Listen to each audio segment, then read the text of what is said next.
지난 3월 이른 아침부터 서울 양재동의 고급 빌라 앞으로 모여든 사람들.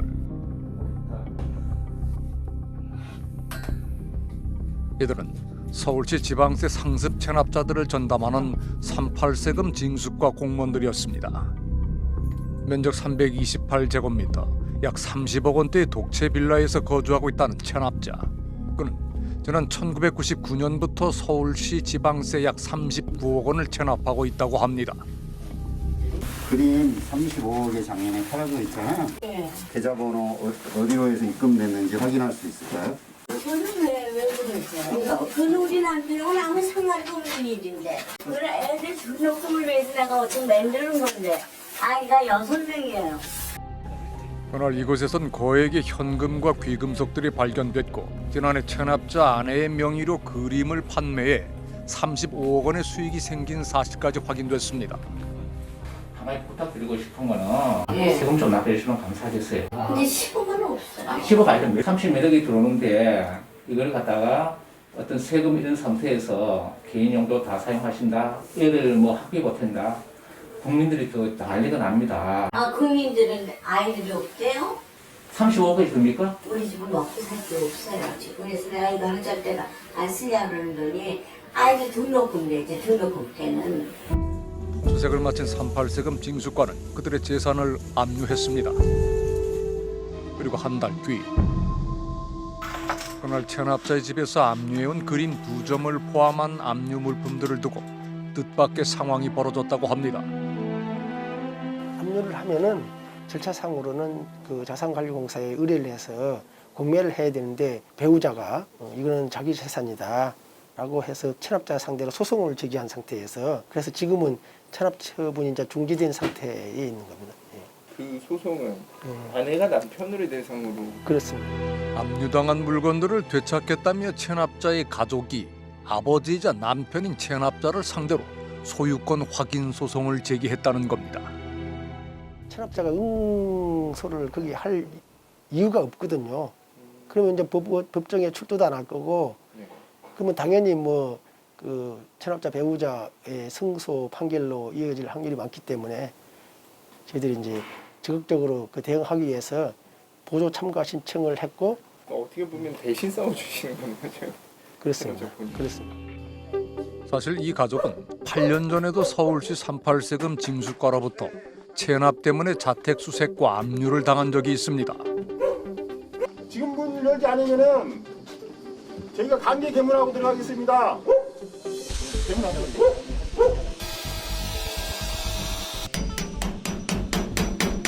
2013년 당시 이들은 집안에서 문을 굳게 잠근 채 자택 수색에 협조하지 않았고 서울시 38세금 징수과 조사관들은 강제로 현관문과 방문을 개방한 후에야 비로소 체납자를 만날 수 있었습니다. 할 말이 있단 말이에요. 얘기하면 우리가 내가 억울한 호소한 것부터 얘기 신문을 내줘야지. 내가 갖다 강제를 부인해가지고 그냥 부스에 집어넣고 그리고 멍땅 이승을 두고 해서 대한생명 63빌딩 이게 대표적인 기업입니다. 그 멍땅 그냥 내버려 없이 열흘 만에 그냥 국가가 그냥 가져갔어요. 아무 죄도 없이. 그리고 내가 나와보니까 하나도 8개월 나왔는데 정말 시원한 날이 아니지. 아무것도 없는 거예요. 없는 거예요. 우리가 이제 어떻게 하겠습니까? 서울시에서 비양심적 상습 체납자로 판단하고 있다는 인물. 서울 여의도의 남산 높이만한 해발 264m, 63층의 대한생명 63빌딩이 준공됐습니다. 그는 1985년 당시 국내 최고 높이로 이목이 집중됐던 63빌딩을 완공하고 22개의 계열사를 거느렸던 최순영 전 신동아그룹 회장입니다.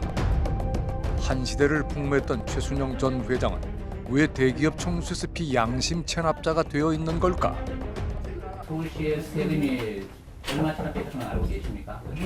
뭐죠? 30몇 정도 된다고 들었는데 세금을 돈이 없어 못 내는 것이라는 최 전 회장. 하지만 그의 집을 수색하자 돈과 명품, 귀금속이 쏟아져 나왔습니다. 집안에서 발견된 예금 잔액 현황에서는 무려 27억 원의 예금이 확인됐습니다. 고급 빌라에 거주하며 운전기사가 있는 차량을 이용하고 수색 때마다 금고에서는 수천만 원이 발견된 최 전 회장. 심지어 이번에 남육품을 대상으로 변호사들을 동원해 소유권 확인 소송까지 벌이고 있지만 최 전 회장 자신은 무일 뿐이라고 주장하고 있습니다. 내가 뭐 금덩어리 땅에 묻어놓고 안 갚는 게 아니고 없어서 못 갚는 거야. 있으면 다 가져가세요. 내가. 최순영. 그의 이름이 세간에 알려지기 시작한 건 지난 1976년 아버지로부터 신동아 그룹을 물려받으면서부터였습니다. 1969년 당시 경영난을 겪고 있던 대한생명을 인수받아 안정적인 보험회사로 키워냈다는 최순영 전 회장의 아버지. 하지만 그는 7년 뒤 갑작스레 세상을 떠났고 최순영 전 회장이 기업을 이어받았다고 합니다. 그는 신동아 그룹을 동아제분, 한일약품, 삼풍산업 등 22개의 계열사를 거느린 대기업으로 성장시켰고 당시 재계서열 24위에 그 이름을 올렸다고 합니다. 그리고 1985년 한국의 경제발전의 상징물이라는 63빌딩을 여의도에 건설하며 신동아 그룹은 전성기를 맞이하게 됩니다. 대한생명 63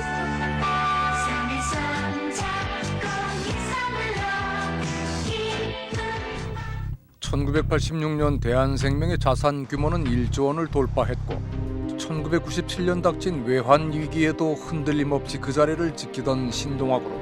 위기는 뜻밖에도 2년 뒤인 1999년에 찾아왔습니다. 신동아 그룹 최순영 회장에 대해서 구속영장이 청구됐습니다. 1억 6,500만 달러, 당시 환율로 1,500억 원 정도를 해외로 빼돌린 혐의입니다. 당시 검찰이 파악한 최순영 전 회장의 범죄 행위는 총 3가지. 첫째는 사기 혐의였습니다. 1996년 최 전 회장이 미국의 스티브 영이라는 유령 회사를 만든 뒤 계열사인 신화원 상사와 무역 거래를 하는 것처럼 꾸며 국내은행에서 수출금융 명목으로 1억 8,500만 달러를 사기 대출 받았다는 겁니다. 이 대출받은 1억 8,500만 달러 가운데 1억 6,500만 달러를 미국 유령 회사로 송금해 빼돌려 외화 밀반출 혐의도 추가됐습니다. 신동아라는 그룹이 그 즈음에 좌초됐던 것은 그 당시 사회적 분위기의 변화도 중요한 요소가 있어요. IMF 외환위기는 1달러 하나도 귀하게 여겼던 게 그 당시 사회적인 분위기예요. 어떤 재벌 총수 일가가 외화를 자기만 살자고 반출을 했다? 이거는 국민 정서상 용납할 수 없는 일인 것이죠. 최 전 회장의 범죄 혐의는 또 있었습니다. 대한생명이 부실 계열사인 신화원에 1,900억 원을 대출하도록 해 대한생명에 손해를 끼치고 신화원 주식 인수의 회사 자금을 이용했다는 업무상 배임 혐의입니다. 결국 1999년 2월 11일 최순영 전 회장은 이런 혐의들로 구속됐습니다.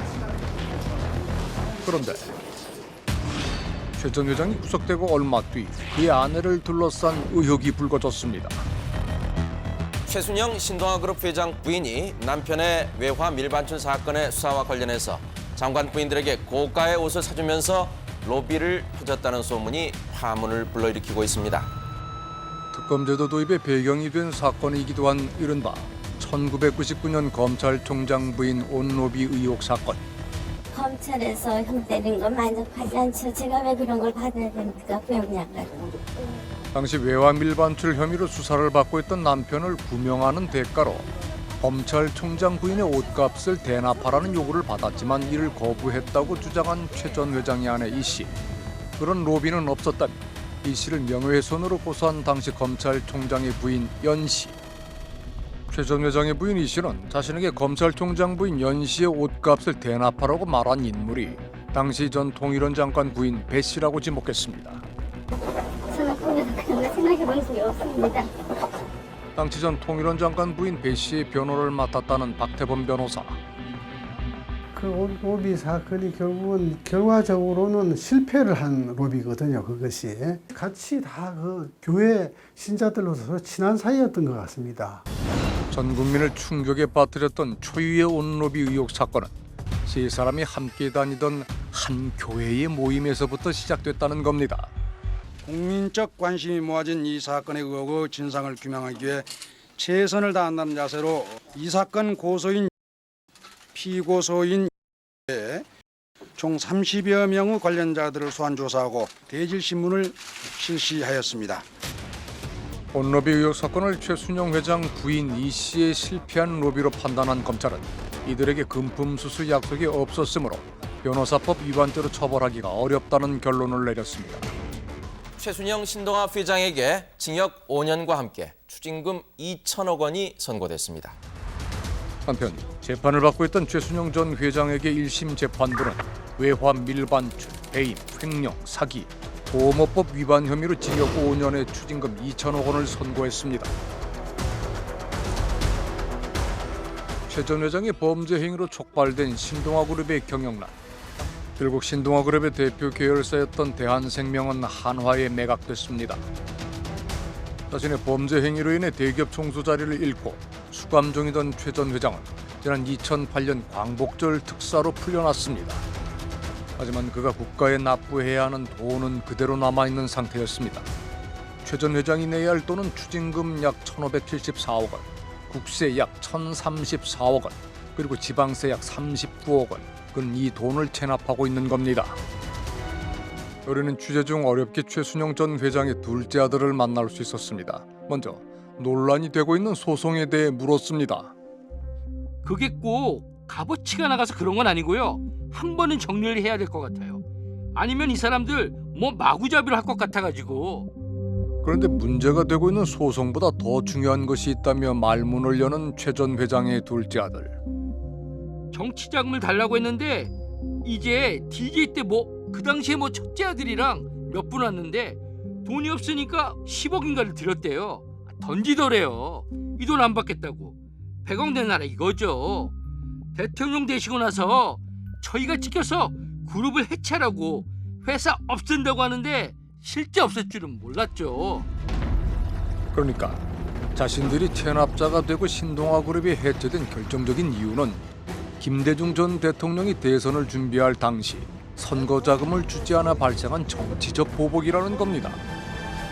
정치적 보복으로 회사가 붕괴돼 체납세금을 낼 수 없다면서도 여전히 그의 형편은 넉넉해 보입니다. 그는 어떻게 이런 생활을 유지하고 있는 걸까? 우린 취재 중 최 이장 일가에 대해 알고 있다는 제보자를 만났습니다. 이 사람은 나 돈 없다 라고 하는 이유는 내 이름으로 된 재산 없지 않냐, 어떻게 되냐 이렇게 버티는 거죠. 여기 장모가 다니지 들어봤더니 종교 법인을 이용해서 돈을 받는 거야. 이 모든 법인의 한 가족을 집안 오래 살리는 역할만 하고 있습니다. 최순영 전 회장과 두 아들 가족이 거주하고 있는 고급 빌라에서 불과 100여 미터 떨어진 곳에 위치하고 있는 H종교재단 법인. 이 H종교재단은 최순영 전 회장이 신동아그룹에 몸담고 있을 때인 1989년에 설립한 것이라고 합니다. 최 전 회장은 당시 대한생명 이사회의 승인도 없이 11조 명목으로 이 H재단 법인에 213억 9천만 원을 무단 제공했습니다. 몇 년 뒤 대한생명은 H종교재단의 부당이득 반환 청구 소송을 제기해 이 돈을 다시 돌려받았다고 합니다. 회사 돈을 이용해 재단을 설립하고 그곳에 이사장을 역임했던 최 전 회장은 그 후 아내와 자녀들에게 이사장직을 대물림하고 있습니다. 제보자는 최 전 회장에게 H재단 말고도 다른 단체가 더 있다고 말했습니다. 그럼 돈이 어디서 나오느냐? 말이 우리의 컨베이어 이렇게 얘기했대요. 거기서 이사장으로서 받는 월급이 그때 1,000만 원단위인데 거기서 그냥 돈이 그냥 수시로 쓰는 거예요.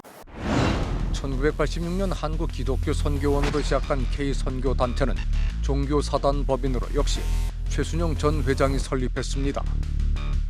K선교단체의 자금이 H종교재단으로 그리고 그 돈이 다시 최 전 회장 일가에게 흘러가고 있다는 의혹. 보통 통합이나 이 침례교나 다 총회를 할 때 보면 회원 명부를 다 올립니다. 다 공개적으로 해요. 회원 명부가 일단 없어요. 공개를 안 해요. 명부 좀 보자고 했어요. 근데 안 보여주는 거예요. 지금까지 K선교단체 회원 명단이 투명하게 공개된 적이 없다는 겁니다. 베일에 쌓인 건 또 있었습니다. 재정이 공개된 적이 있나요? 없습니다. 재밌는 거는 의 운영자, 쉽게 말해서 이제 그 스텝이 사람들인 거죠. 신동아그룹을 경영하며 H종교재단과 K선교단체를 설립한 최순영 전 회장. 그룹은 해체되었지만 이 두 개의 법인은 온전히 운영되고 있습니다. 최 전 회장 가족이 나누어 살고 있는 세 채의 고급 빌라도 H종교재단 소유입니다. 재단법인 정관엔 이곳이 훈련원이라 명시되어 있습니다. 지금 그 최순영 씨가 살고 있는 그 훈련소라고 하는 곳 있잖아요. 예. 그곳은 재단이나 이쪽에서 지원을 전혀 해주시는 게 아니세요? 그러니까 그것은요. 사람이 생각해서 당신 지금 집에서 삽니까? 길바닥에 삽니까? 집에서 살고 있는데요. 집에서 살고 있죠. 그 사람은 길바닥에 내앉게 생겼어요. 어디 갈 수가 없어요. 안 되지만은 길바닥에 나앉게 생겼잖아요. 그러면 와서 좀 사람이 어디 가서 좀 인정상으로 살 수가 있는 거 아니에요? K선교단체 측에도 재단의 돈이 최 전 회장 일가로 흘러가고 있다는 의혹에 대해 물었습니다. 어떤 나쁜 사람이 그런 얘기를 해요? 그 나쁜 놈들이 음해하는 거지. 그 사람들이 무슨 돈을 가져가나? 그 사람들이 어떻게 돈을 가져가나? 내가 준 적이 없는데. 정말 H종교재단 법인과 K독립선교단체는 최 전 회장 가족과 전혀 관련이 없는 걸까? 앞서 살펴본 것처럼 최 전 회장이 이사장을 역임했던 H종교재단은 그가 대한생명의 회사 자금을 무단으로 사용해 성장시킨 곳입니다. 부당이득금 반환 소송의 최종 판결문에서 재판부가 뭐라고 밝혔는지를 읽어보면 대한생명 대표이면서 이사를 겸하고 있는 최순영 전 회장이 자기 거래가 인정된다고 하거든요. 최순영이 최순영한테 돈 준 거다. 이게 결국에는 대한생명 그 기업의 뜻과 전혀 관계가 없다. 이 부분을 인정을 한 거예요. 그러니까 일종의 이게 불법 행위, 배임이다 이렇게 판단을 했고 이런 여러 가지 과정을 봤을 때 과연 이 최순영 씨의 말대로 최 전 회장 일가와 전혀 상관없는 재단이냐? 저희가 봤을 때는 그렇지 않다. 수십 년이 지난 지금 재단은 여느 기업 못지않은 재산을 소유하고 있었습니다. 경기도 용인에 위치한 건물부터 안성에 위치한 토지까지 모두 H종교재단 소유로 확인됐습니다. 그런데 재단 최순영 씨 부인 소유주 네 사람들의 신문. 그 땅도 있는 거예요? H종교재단 소유의 땅 바로 옆에 최 전 회장의 아내인 이 씨의 땅이 있다는 겁니다. 최순영 씨는 전혀 관계가 없나 봐요, 여기랑.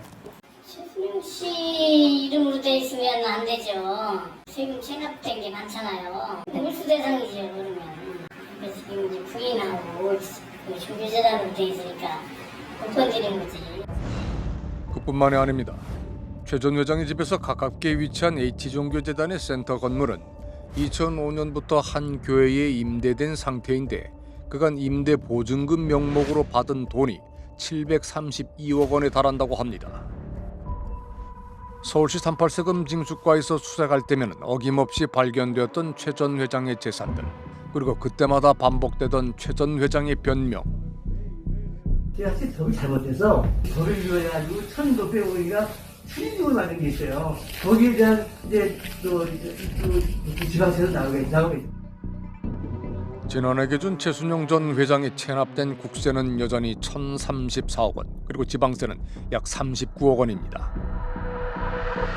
최소 1,800억 원대의 자산이 있는 것으로 보이는 H종교재단의 이사장직은 최순영 전 회장에서 그의 아내로, 그리고 지금은 그의 둘째 아들로 이어졌습니다. 사실상 그들의 소유나 다름없어 보이는 종교재단 법인에서 최 전 회장의 체납세금을 추징할 수는 없는 걸까?